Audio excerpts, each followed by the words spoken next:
Hey guys, welcome back. Bass Now Radio, presented by Sunrise Bassin. What's happening, guys? Welcome. We're Good morning. back. Another week. I think we should start giving some context to when we record, so that way we don't look like idiots. Yeah. The last few weeks we've had let some an episode terrible out, timing. like a day after we recorded, and something big has come out like within hours of us recording. It's Just happened really unlucky. like 3 weeks in a row. We can't get away from it. In an hour, they'll probably let the Bassmaster College series out, the schedule, if we're going with the same trend. we But anyways, usually record on a Thursday night. we do. Today is a Friday morning. It's Friday morning. Because we have a tournament tomorrow, so we're out practicing. Lewis is going fishing tomorrow. Or now. I'm going fishing like a You're couple going hours. fishing out in a couple hours. Yeah. I'm not. I got other stuff to do. Yeah, he went fishing yesterday. But fished yesterday. welcome. We're happy to be back. Yeah. We got some excited stuff to talk about. We're gonna review the national championships. Yes. The college national championship. Bass first, and then FLW. We have a special guest. We do. My buddy Trevor. We're going to get him on the Trevor line. Topken Yep. is going to be joining us. Big friend. And but yeah, first we got a question from Yes. someone on Instagram. So this is to you, was it? Yeah, they This DM'd is me. to you. They Okay. asked not to be named, Okay.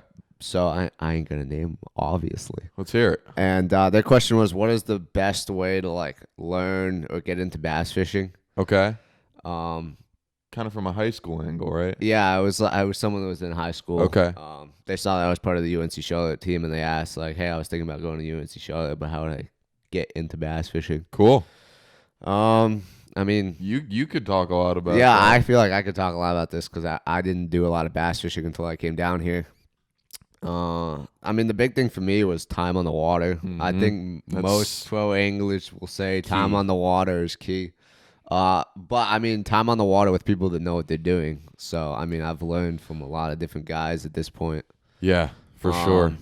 Which is good, you know. I mean, I think that's a good way to learn. Also, I mean, YouTube's Yeah, that helps a lot. another way. Certain guys are better than other guys. Yep. For sure, especially if you watch some of the college guys, like I think that's like at least you can kind of see like what a tournament day looks like for college guys. Yeah. But I mean, in my opinion, that's the best way to learn is time on the water with people that know what they're doing. Definitely. My advice is going back to when I was first getting into it. I'm 19 now, soon to be 20. I didn't catch a bass until I was like 12 years old. Youngin. I knew nothing about bass fishing until I was kind of far along. You talk to a lot of guys in the South, they've been doing this since they were 2-3 years old. But personally, I would say, like you said, best thing is time on the water. Spend your time on YouTube. We're not going to throw too much shade at certain people, but I mean, I remember going home every single night and watching YouTube videos trying to get better. Those tactical bassing guys, Matt and Tim, they have some of the best information out there. I mean, you can learn so much from their channel. Yeah, and you know, if you don't mind paying a little bit, I've learned a lot from Bass University. Oh, I yeah. went out and got a Oh, my subscription God. when I first came down here. Oh, yeah. Those seminars on Oh, Bass yeah. University are probably, I mean, because they're seminars, you're not really, I mean, there is some on the water stuff, so it's not quite as entertaining as YouTube, but it's way more informative It's than great. most YouTube videos. Great stuff. So. Yeah. Tactical bass and wire to fish, Bass U. I don't know.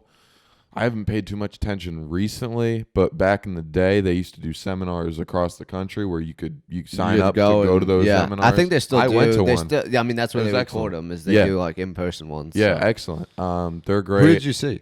I saw Ike. I saw Kevin Short. I saw Ish. Who else? Cajun Baby, Cliff Crochet. That was fun. Mark Menendez. There's probably another Hey, you one saw a too. lot of people. Yeah, it was good. It was a great seminar. It was in New Jersey in Edison at a winter like outdoor show, and you went and it was really cool the way they set it up. You went to the seminar in the morning, and then you left and went out in the seminar in the show and walked around, and you could walk up to those guys and talk to them. But that was really cool. But like you said, the biggest thing is time on the water. Yeah, I mean, it really is.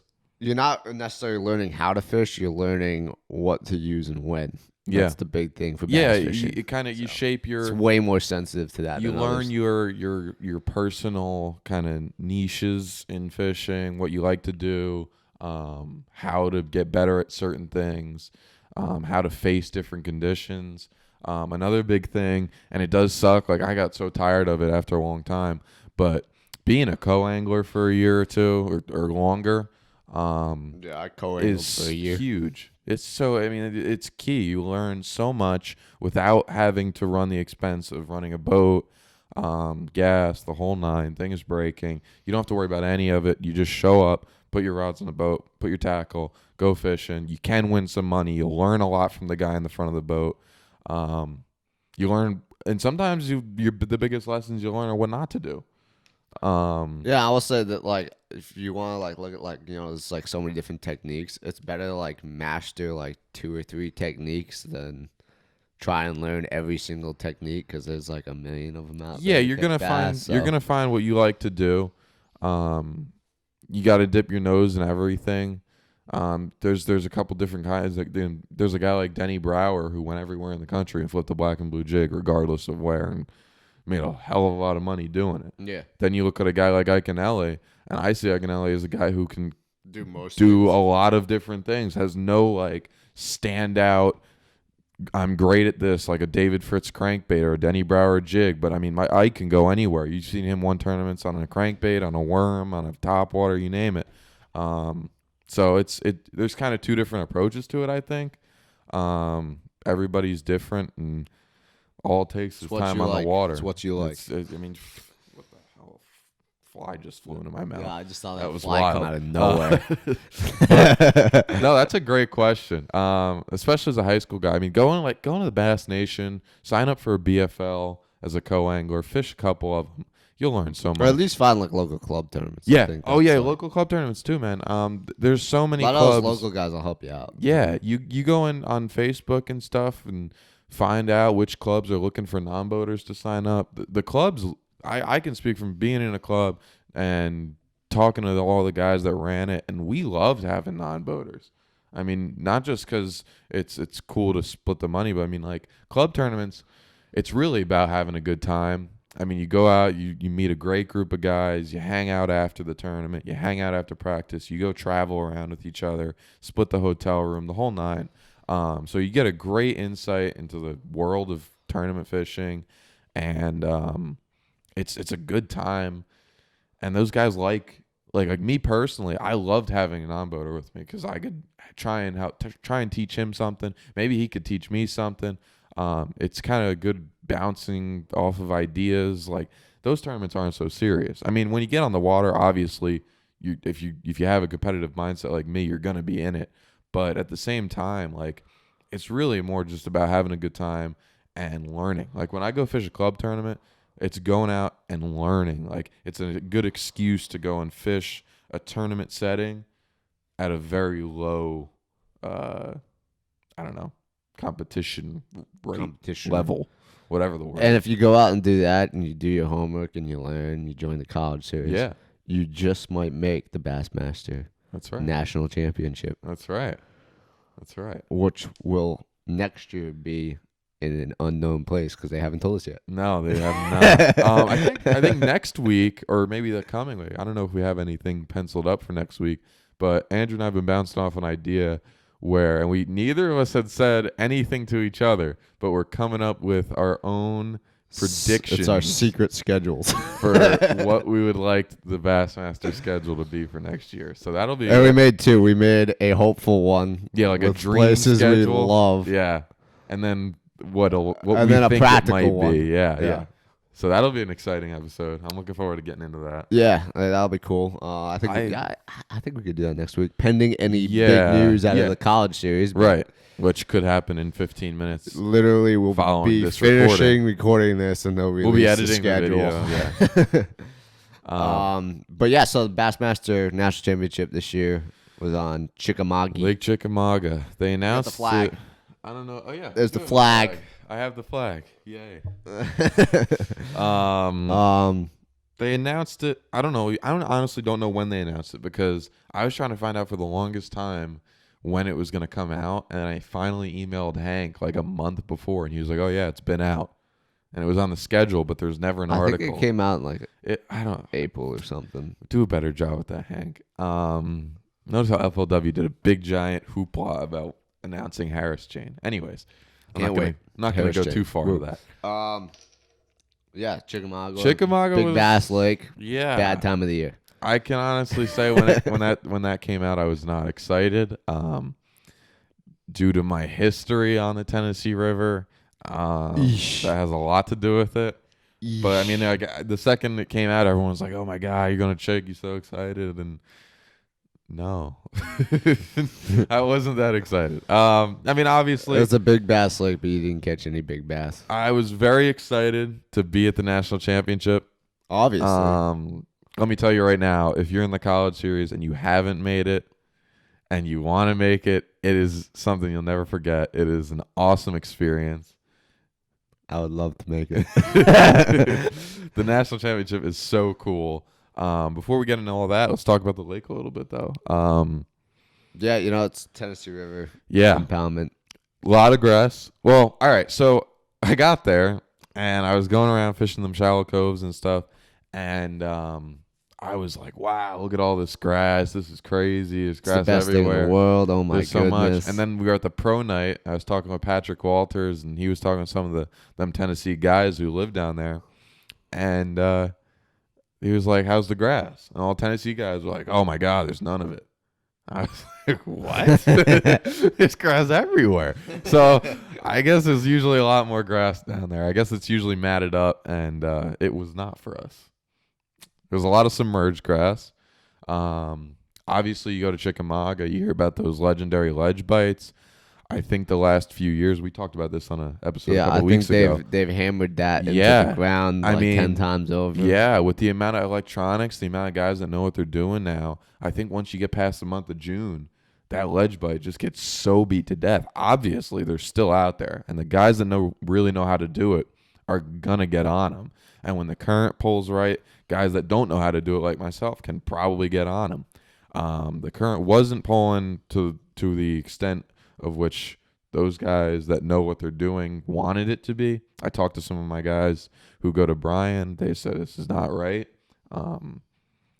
So it was tough. The offshore bite was definitely tough.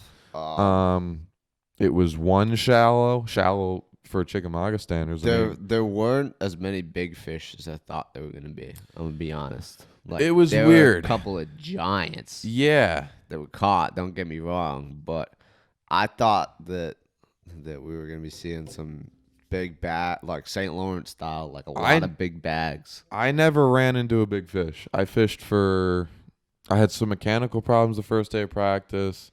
Dun, dun, dun. Yeah. I graphed around deep probably, what was it? There was 3 full days of practice. I think for about a day and a half, I graphed out deep. I found a big old school of them. I mean, big rock pile out in front of Sail Creek. Anybody who's fished Chickamauga, fished Tennessee River, has been around there, probably knows the exact spot I'm talking about, because when I brought it up to my Bryan guy, he knew exactly where I was fishing. I literally sent the kid a picture of my graph, and he goes, "Oh, you're on the rock pile in front of Sail Creek, huh?" I was like, so I guess these are fish that aren't so hidden. But I found, there's probably 25, 30 of them. I know they were bass, freaking white blotches sitting on top of a rock pile.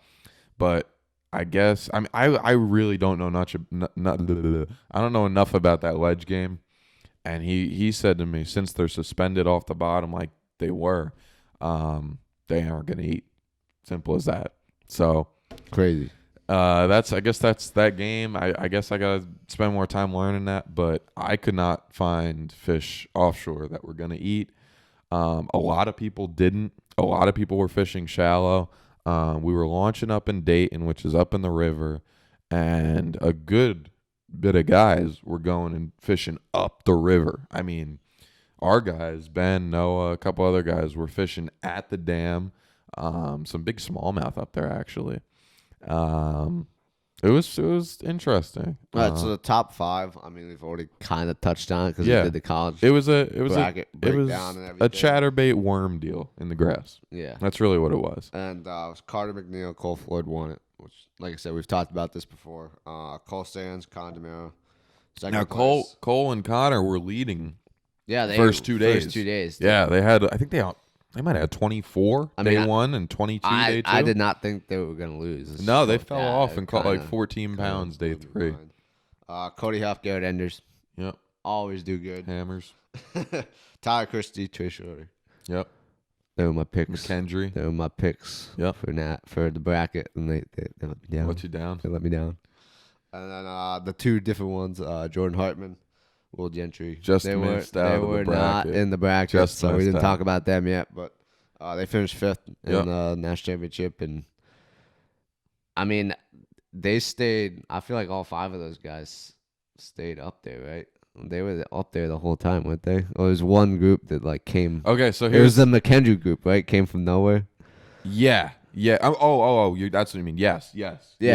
Those 3 guys were up there. The top 3 were up on the top of the list the whole time. The whole the time. McKendry guys, I want to say, were in. I think those are the guys that came from like, on day further 3. behind. Yeah. And made it all the way up. They caught the biggest bag at day 3, which was awesome, like 18.5 pounds. But yeah, for the most part, the guys that were on him for the whole time. You know, there wasn't too much change. Here's what I know about where these guys are fishing. Cole and Connor, I'm pretty sure were running offshore stuff, just running through history. I think Cole said he has that like makes sense. It's hundreds like of thousands home of lake, spots. Right? Yeah, like hundreds of thousands of spots on Chickamauga. So they were just running offshore stuff, picking up individual fish here and there. And then Carter, Cole, Cody, and Garrett, 2 different teams from Bethel, were sharing a grass, I guess some area in nearby Chester Frost Ramp, which is at the bottom of the lake. It's a big cove, got a bunch of grass. Me and Trevor, who we're going to talk to in a minute, we went last fall to Chick just for a trip, just to go fishing, and we actually fished a lot. I forgot that you'd fished there once. Yeah, I fished there once. I forgot that you fished there. Yeah. We fished a lot in that creek, and there's a lot of really good grass there. I didn't run down there. I have a very small gas tank. I don't like running when I don't have to. Because he has to get gas. Yeah, but those guys were down there, and I'm pretty sure they were like coordinating who's going to hit what when. Like, they're like, all right, you take it for an hour, we'll take it for an hour, like kind of going on and off. So that was interesting. They were doing exactly what I was doing. Great teamwork out of those guys. Exactly what I was doing. Throwing a chatterbait in grass and then throwing a worm when things slowed down. So if people want to know why Bethel is such a powerhouse, it's probably because they work as a team. Yeah. I think that's great. Yeah. Something that I always complain about is good. that a lot of these they're good. Don't get me wrong, they're good.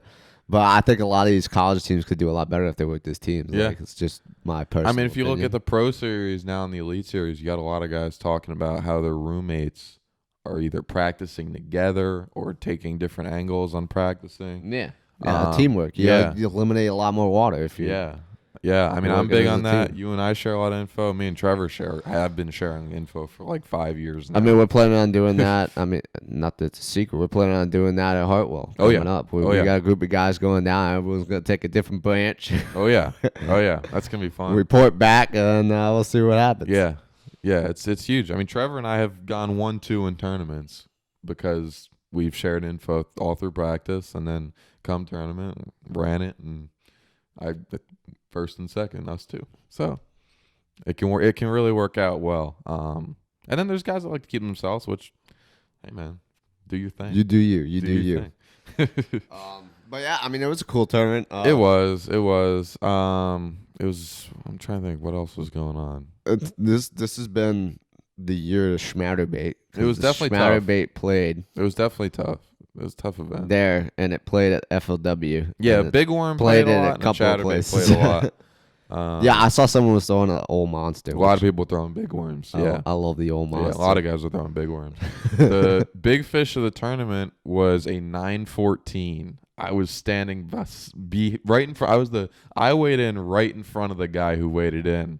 He was fishing alone from Michigan State, I want to say. It was like one of the only 2 fish he caught that day. Yes, right? yes. So I was standing there, right? He caught 0 day 1. I'm standing there talking to the guy. He's like, "How'd you do?"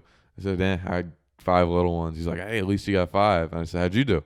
He said, "Oh, I got 1 big one." He said, "I got 2. One's a big one." I went, "Oh, a big one. Let me see it." Right? So he opens up this bag, and my mouth just dropped. I've never seen anything like this in my life. The thing's head was the size of a volleyball. What did he catch it? It was a big swim bait, right? Yeah. So he said to me, listen, man, I came all the way down here from Michigan. We don't have big giant fish up in Michigan.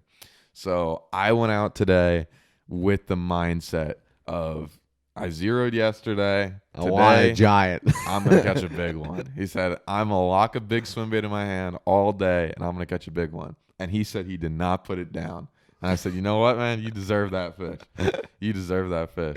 He caught 2 fish all day. One was like, and it was shallow too. He said a foot of water. Like it was like a foot or 2 of water. Yeah, I mean, I watched a YouTube video from a couple other guys that fished national championship. Then they had a practice video up, and a kid caught a 10 in foot of water. Sight fished it. So who posted that video? I think it was Bass and Bill 96. I would love to Billy see Matthews. That. I want to see that. Yeah. It's his buddy who caught it. Yeah. So like they were practicing together. So it'd be like if you were YouTubing and I caught a 10, he pulled up on you would pull up on me and I pulled it out of my live well. That's what happened. And he said, how'd you catch it? He said on a jig in a foot of water. He said he watched. I thought it was on video. Yeah, he said he watched it eat. So, props to him, man. I was really happy for him. I think that's a really cool story. That was Chickamauga, man. Yeah, I mean, that sums up Bass National Championship. What'd they have? Let me look real quick. I mean, it was it was okay. You know, I feel like it could have been slightly better. Like I said, I think it goes down to you're at a southern lake in the middle. This tournament's got to be up north. The middle of the summer. Summertime national blazing championship. Hot. It's like the gotta sun. be at least. I mean, somewhat up north. Tennessee. Give me northern Tennessee. That doesn't make any sense. Give me somewhere where it's a little cooler. Carter and Cole had 59 pounds, so almost 20 a day. And it took like a little over 32 for 2 days to make the top 12. Top 12. You need like 16, 17 a day. But yeah, I mean those are good numbers. Yeah, it was. I mean, don't get me wrong, it wasn't a terrible tournament, but it was. Ask anybody who went. Absolutely, it was tough. Could have been worse. It was tough. It was definitely tough. So yeah, interesting event. We're going to we're gonna dial up. Get Trevor on the phone. We'll get him on the phone. Yep. And we'll bring you guys back. We'll talk about the FLW National Championship. He was there, which is why we need him on the phone. And the Pro Series update. Yeah, we'll follow that. He's our pro. Our pro. He knows a lot about the Pro Series. We're going to talk to him about that stuff. And we're going to talk to him about the FLW Championship and bring it to you now. All right, cool. Let's go to the Pro Series update.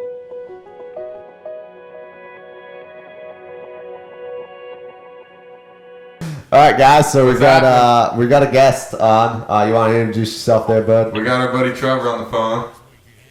Say hi, Trevor. Say hi to the world, Trevor. What's going on? I can't hear that well. But what's going on, everyone? Thanks for having me on the show, guys. Of course.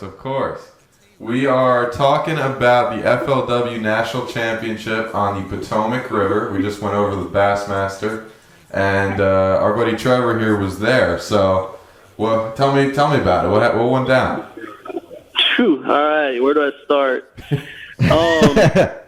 So I was joking with Luke the other day when we were talking about doing this. I was like, "You sure you want me doing this, talking about this championship with my 105th place finish there? Really?" It happens.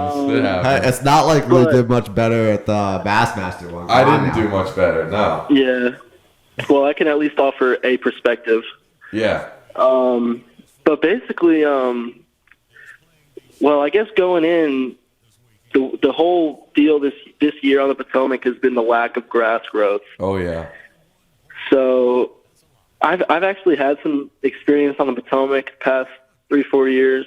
Not too much. I've been down there about once a year.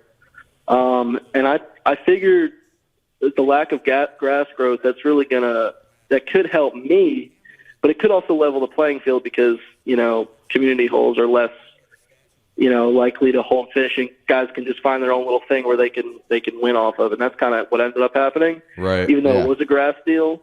Right. But, yeah, man, in practice, I knew it was going to have to be a mixture of grass and hard cover because the grass did start coming in late. It was there, but it was just in very specific little spots, and it was weak. Yeah. Yeah, you had to go out and find it, essentially. Yeah. And so in practice, I found some hardcover stuff, and I shook some fish off, and I caught some fish, and I thought I had a decent game plan going into the first day of the tournament. And it really didn't prove to be, because I think I only got like 5 or 6 keeper bites. I think what happened was I was just really just running around too much and trying to pick them off this spot, off that spot, when I really just should have hunkered down somewhere and fished. Right. Yeah. I got to my first spot in the morning, and I watched a boat put on a clinic off this grass bed that I fished and didn't get a bite off of in practice. Right. So they must have had a little intricacy found in there where they were literally catching them like every other cast. Yeah, our guys Ben and Trey, I think, were down there, and they had the same kind of thing happen where they were watching guys pull them off a grass bed, and when they left, they'd pull up on it and catch nothing but shorts. So so that spot was actually down there in Mallows Bay, down a little bit north of Kauai on the other side of the river. And I was just flipping some hardcover stuff in there, and I did end up losing one keeper in there off the bat in the morning, but that didn't faze me too much. I was just trying to keep it going. But one thing that did start to faze me is when I was about to pull out of that spot after I'd watched these guys put on a clinic, and there's another boat in there, and it wasn't a very big grass bed. I kind of was trying to stay away, and the other boat and the guy that were putting on a clinic, they started getting into it a little bit. So I kind of just tried to stay away. But all of a sudden I'm about to leave and go to my next spot, and I make like one of my last casts. I'm throwing a chatterbait, make one of my last casts, and I hear a big thump on the back cast. I'm like, what the? I'm like, oh, I know what I just hit. I hit my graph, which, I've done multiple times before, and nothing's ever happened. So I didn't really think anything of it. I didn't even look. I just kind of turned and looked and glanced, and nothing happened. And I was like, all right, whatever. So about 5 minutes later, when I go to crank my boat up and leave, I notice there's a huge hole in my Lowrance screen. So I'm like, all right, so my Lowrance is done. I have no map. I know where my spots are and where I want to fish, so I can still do that, but I just this really started to spin me out. Yeah. The wheels started really coming on, because I was shook at this point. Yeah. I had no fish in the boat. It was like 10 o'clock, and I was leaving my first spot. And my graph was broken, so I was like, dang, this is a bad situation. Man, finally, I fish another spot. I don't think I catch anything, and then finally I go to a little place that Lewis and I have talked about before. It's this little patch of grass on the main river that if the wind is right, it can be good, but if the wind is wrong, it'll be blown out. Now, the wind the day before kind of blew it out. However, that was one of the spots where when I went there in pre-practice, 3 weeks before, it was one of the areas that had a little bit of green grass in it. So I kind of had some hope and some promise for that spot. So I went there, and very, very little grass in that area. And I'm like, man, this just isn't right. I'm not going to get bit here, and I'm about to leave. And I'm like, there on my last cast with a white chatterbait, I catch a 4-pounder. I'm like, holy crap, that just changed my whole day. Yeah. That was that little pick-me-up I needed, quote Greg Hackney. little reference for you guys that haven't been to the Potomac. It can happen fast. Oh, yeah. And I had a little experience with that, too, later in the day I'll get into. But anyway, I caught this 4-pounder. I'm like, wow, my day just turned around. It's 12 o'clock. I finally caught my first fish, but I feel good now. Yeah. Yeah. 2 casts later, I get another one, crushes the chatterbait. I'm like, oh my gosh, it's going to happen. Of course, this one's a catfish. So you gotta take into account every other bite you get on the Potomac is going to be a catfish. I mean, you can go from having 0 fish for 6 hours to having 5 for 20 in 10 minutes on the Potomac. Oh, sure, nuts. Yeah. We pretty much did that, a couple of years ago. We did do that. So it can happen. But anyway, I end up fishing this spot for, well, I guess you could say whatever it's got. I caught another short in there and wasn't able to catch another keeper. So I rode up to Broad Creek, not too far from there. And I'm like, man, I just need a couple bites here, and I've got a spot in Mattawoom I'm going to end on. I know I can get a bite or two there. Yeah. So I get up into Broad. I'm fishing my docks in Broad. And, get the bite. You always get a bite or two off those docks, you know. Get the bite, set the hook, and I see the fish flash, and my jig I don't know, you know what? I broke them off. My my line must have been frayed or something. I broke them off, but I saw the flash. You know, not a giant, but a keeper, 2 or 3 pounder. Yeah.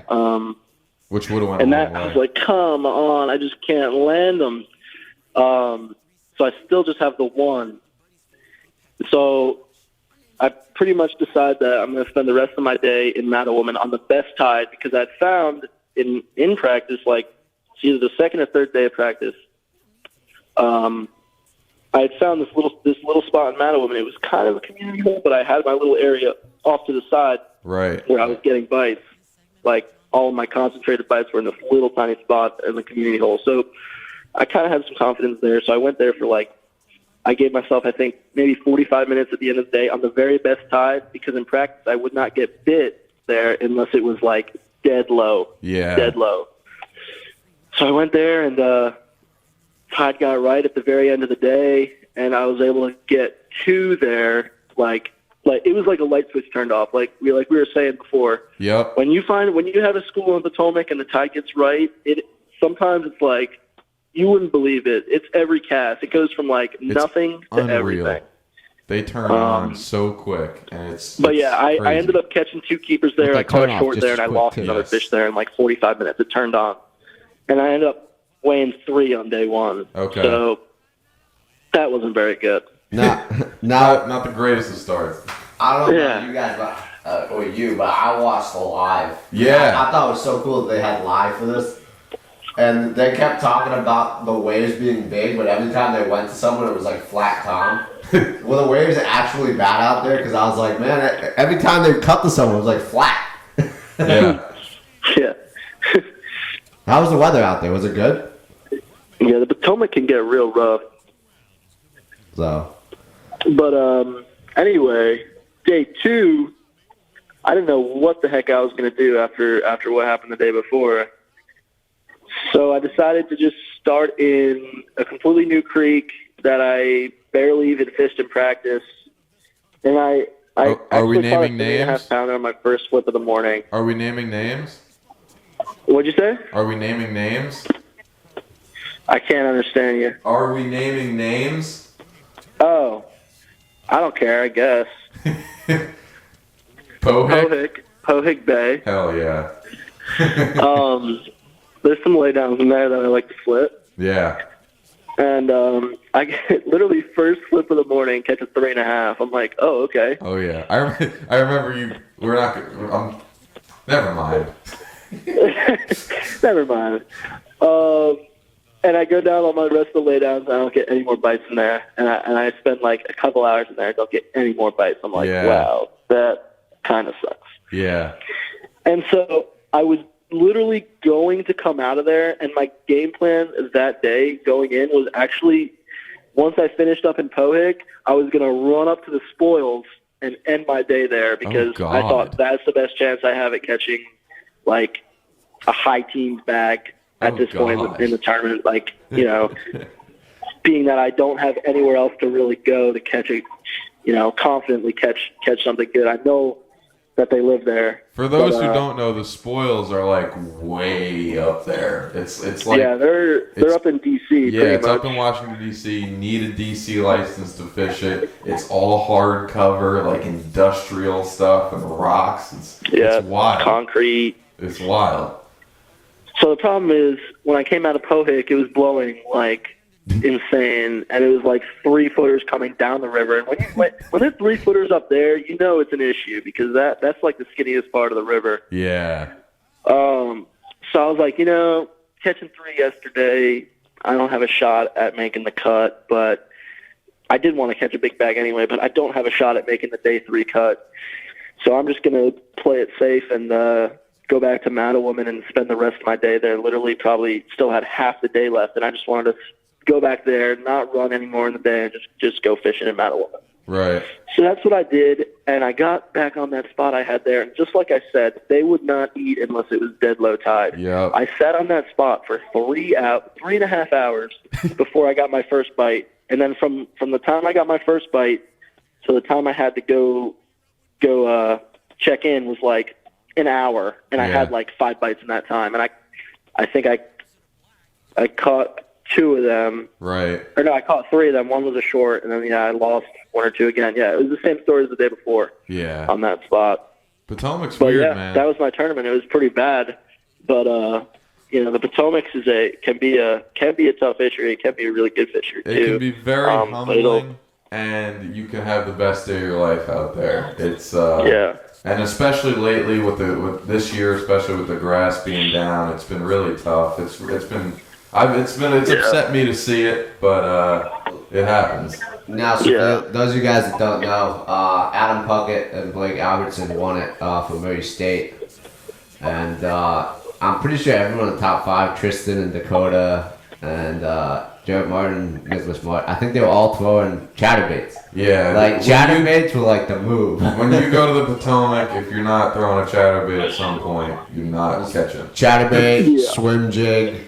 I mean, you can win on other stuff, you can do well doing other stuff, but like, you gotta have a chatterbait going at some point. Now, I'll tell you one thing that surprised me that one of my buddies, Liam from Clemson, was doing. He came in 6th cut there at the championship. Liam West one thing and that Brady. surprised me, what was that? I said he came in 6th. I can't understand what. He came in 6th. Oh yeah, 6th. One thing that surprised me that they were doing was, among throwing a chatterbait, they're also throwing a Magnum speed worm. Oh, really? You think of that like in relation to like Florida and grass fishing and everything. So it kind of makes sense for the Potomac, but at the same time, the Potomac being a tidal fishery and being like having so much pressure, just being tough, like usually guys talk about taking that like the opposite approach, like downsizing and going finesse in the grass. Yeah. And they actually decided to upsize and go with a swimming worm, like a big swimming worm, and that's just something they don't see. And I think that was a really good idea for them. I don't know if there's any correlation here, but I've heard that on the Hudson, which is another tidal fishery northeast, they eat eels. So maybe there's something going on there where the fish in these tidal fisheries are eating eels. Yeah, that makes sense. Could be. That's interesting. Yeah, I mean, I don't know, just a thought. So it was a cool tournament to watch. I mean, I loved watching the live. Yeah, it was. I had mentioned before that the fact that you could fish in DC, I thought was freaking epic. Yeah, I think that was cool. They were able to get the live for us college guys for that tournament for sure. Yeah, Bass needs to take the hint and do the same thing. Yeah, for sure. But it was definitely a cool tournament. Cool to see. I mean, I think it was a mix of hard cover and soft cover for the guys who did best. That's just kind of how the Potomac goes. You can really win on either or a mix. And FLW is keeping the cool train running with us going Harris Chain. So I think we're going from one really cool national championship to another cool national championship. So I kind of like that. I think that they hit a home run with that. So they definitely picked 2 really good locations. So let's hope they keep it going, For sure. So, all right. Well, let's talk about the Pro Series. Trevor. Yes, sir. I almost forgot. Merry Clinchmas. Merry Christmas? Clinchmas. What? For those who don't know, we're big Yanks fans. And I'm a Red Sox fan. So to rub it in, he has to say this. Yes, I do. The Red Sox stink this year. It's okay. We're fine. Don't worry about it. So now, what's going on in the Pro Series? We're going to go to the Pro Series update. I don't want to hear about baseball. Trevor, you staying on with us, buddy? Yes, sir. All right. So the Pro Series update, we're going to talk about bass real quick. I'm going to go over the first few things real quick. Sebago Lake in Maine was not good. Local guy won it with 31.5 pounds for 3 days. Staggering weights. I think he won it off of like a spot that he just knew. Like rock pile. I mean, it was definitely like a local thing. Yeah. Second place had 22.5 for 3 days. Good Lord. Ouch. Yeah, it was tough. So that was Sebago. There's a bunch of guys going to the Nation National Championship now to try and qualify for the Classic. Yeah, a bunch of guys qualified from there. So that tournament is actually the week after we fish Hartwell on Hartwell. Yeah. I don't know why they always put it on Hartwell. Yeah. I always feel like it's on Hartwell. I don't know. Yeah. That'll be interesting. Next up, some more guys that are going to Classic. Grand Lake. There was an open there last weekend. It was okay. It took 48.5 pounds to win. I think the top, 5 or so guys really separated themselves. Bob Downey won it. And it seemed like most of the guys in the top 10 were fishing dirt shallow. I mean, there were guys talking about there were guys talking about fishing 8 inches of water and seeing the backs of the fish, like real shallow, weird transition stuff. So there was that. Now we're gonna get into a tournament. We're gonna talk a little bit about the Bassmaster Elite Series on 10 Killer Lake. It's a grinder. It is. Yeah. They announced this tournament after the flooding on Fort Gibson. Yeah. And what's really interesting is the 16-inch limit for largemouth and smallmouth and 12-inch limit for spots. So spotted bass are actually kind of playing a lot because it's really tough to catch those 16-inch fish. It's hard to say that a limit of 12-inch fish is semi-decent. Yes, that's the truth. Semi-decent. Stetson Blaylock's leading this tournament with 15.5 pounds. Only 21 guys have 10 plus. So it's a grinder for sure. Trev, you ever had to fish anything like this where you have different size limits and it plays in? Different size limits? Yeah, I mean, last year at Cherokee for the Bass Regional College Regional, it worked. I think it was 14 for largemouth and smallmouth and 12 for spots. Okay. So I remember on the second day, we didn't weigh in a limit on day one. On the second day, we decided to scrap our whole plan and just go flipping bushes up the river. First bite I got out of a bush was like a 12-incher, but I looked really close. Up there, you can't tell very well because the water's dirty, so I had to look real close. I was like, man, that's a spot. He's going in the well. So, but yeah, tough. That's tough up there with that 16-inch, man. Yeah. A lot of those guys are, obviously a lot of them didn't catch a limit, but even a lot of them are having to fill their limit out with a little tiny spot. Yeah. When we were at Pickwick a couple years ago, Pickwick was the same where it was. It was like 14-inch largemouth, 16-inch smallmouth, something like that. Yeah. Chickamauga, the college championship, it was, what was it? I want to say it was Tennessee likes to put a 18-inch minimum on their smallmouth. Yeah, I think it was either 14 or 15 on large. I think it's 15-inch largemouth, 18-inch smallmouth, and 1 per person. So since I was fishing alone, I could only keep 1. If a guy was fishing with a partner, they could keep 2. Yeah, that's weird. And then spots. So you couldn't even go out on Chickamauga and catch you 20 pounds of smallmouth if you wanted to. Yeah, and you could. You definitely could. Actually, you want to talk different sizes. Remember at Seminole, if you were fishing the Florida line, you had to have a waiver filled out so you could keep smaller fish for a tournament. You could keep a 12-incher on Seminole if you had a Florida waiver. Yeah, that was crazy. Like, you literally had to, see if you were going over the Florida line, because if you were, you had to fill out this waiver. Yeah. And it played in at Chickamauga when I was there. One of our guys caught a 17.5-inch smallmouth and had to throw it back. It was like a 4-pound fish. So, I mean, it happens. They were talking a lot about that at the Classic on the Tennessee River. Yeah. I remember that was a big deal. Chris Zaldane was throwing back 17.5-inch smallmouth like it was nothing. All right, so the next tournament I'm most excited about. Yeah, we're all excited about this one. FLW Coastal Series out of St. Lawrence. Baby. So it's actually a little bit tougher than we're used to seeing. It's transition time up there on the St. Lawrence. It's getting cold. It happens, obviously. It's so far north that transition probably flips over so much sooner. Water temps are probably in the 60s already. Probably. I would bet. Probably. 50s, you think? What? You said 50s? 60s. 60s. Yeah. Probably in the high. I would guess they're in the high 60s. Although I'm sure it'll be iced over here in that. like a month and a half. I mean, when you go up there in the summertime, in the heat of the summer, it's like 74. 75, yeah. Yeah. That's like high temp. Yeah. When we were there at the end of June, it was barely 64. Yeah. Barely 60. Well, I remember when we got there, it was 58. Yeah, that's right. It was First in the day. It was 50s. in the on the 50s. first day. In June, mid-June. I wish it stayed there. Yeah, so it stays chilly up there, and it will get chilly quick. In case you want to know, if you're on the St. Lawrence, the minute the water temps hit about 65, there are carp everywhere. Oh, yeah. Oh, yeah. Yep. 23 and a half is leading that tournament, and there are 18 20-pound bags. You'd expect there to be a little bit more, but like I said, it's a little bit tougher there right now. Trevor, anybody you know doing well up there right now? Let me think. I don't have the results in front of me, but Anyone that you just know? Give me a moment.